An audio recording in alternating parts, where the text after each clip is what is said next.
In the last video, I told you I was going to give you a deep dive into those 5 videos that I think every real estate agent needs to make. So today we're going to start with the city video.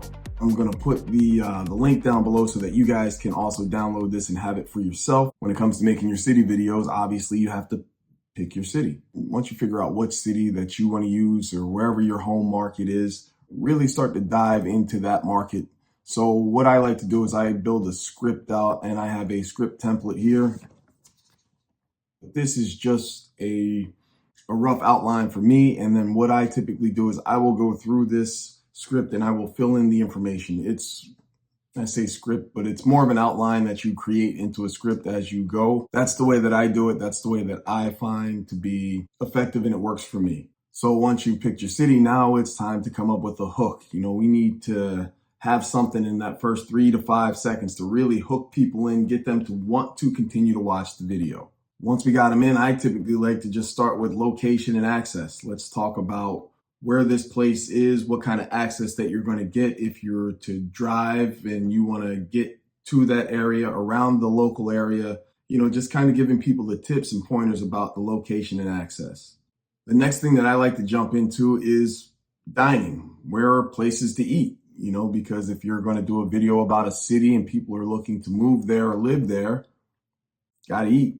The next area that I jump into is schools. You want to give a little insight of what schools are in the area. You could just simply mention the schools that are there. You can go a little more in depth and you can talk about the school rankings and, whatever site that you use that gives you whatever the school rankings are, you can just throw those in there as well. After schools, we talk about shopping. I personally like to talk about grocery shopping and retail shopping. Basically informing people what grocery stores and things like that are in that area. And then you could also hint on, this is where you do your retail shopping. They have a Target over here. There's a Kohl's, there's a mall, there's an outlet. Just make mention of that and talk about that in detail.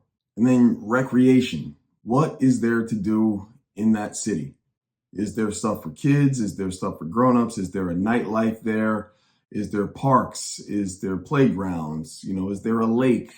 But if it's a recreation spot, something to do, parks, playgrounds, tot lots, and communities, I like to make mention of those because I think that's helpful information for people that are looking to move to that area. And then lastly, you just tie it all together with a nice little conclusion. You can button it all up. You can give a call to action, which is what I typically like to do. I don't like to make these commercials, so I'm not like, call me, my email is this, hit me up on IG, because I find that to be kind of annoying to people. And in the past, when I've done that, looking at the analytics, I've seen a lot of drop off once you get to the call me nows and all those call to actions that are like, call me. I don't know. Me personally, I typically will say, watch this other video on my channel. Or if you are looking for this, click on the link down below so you can get your download for whatever. That's the way that I typically like to do it. Stay tuned. We're going to get into the cost of living videos in the next one.